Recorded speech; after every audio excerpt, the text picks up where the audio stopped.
तुला कळतंय का? मी आजही माझं नाव आसावरी बिराजदार लावते. बिराजदार. तुझं आडनाव नाही लावत. का? कारण मला हक्क हवाय या बिराजदारांच्या प्रॉपर्टीमधला, आणि तो मी मिळवणार. हा, पण तू जे तुझ्याबद्दल खोटं सांगितलंयस ना घरातल्यांना, ते कधीच कळता कामा नये.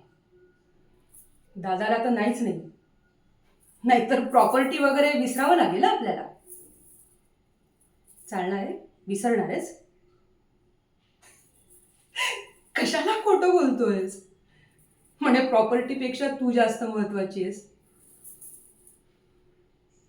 तुझ्या डोळ्यात स्पष्ट दिसतंय अरे मला तुझी प्रॉपर्टी बद्दलची हाव. आणि असू दे, चांगलं आहे. आता तू माझ्याशी लग्न केलंयस म्हणजे माझ्या वाट्याचं जे काही आहे ते तुला मिळायलाच हवं. आणि नाही मिळालं तर ते आपण मिळवायचं. मी मिळवणार.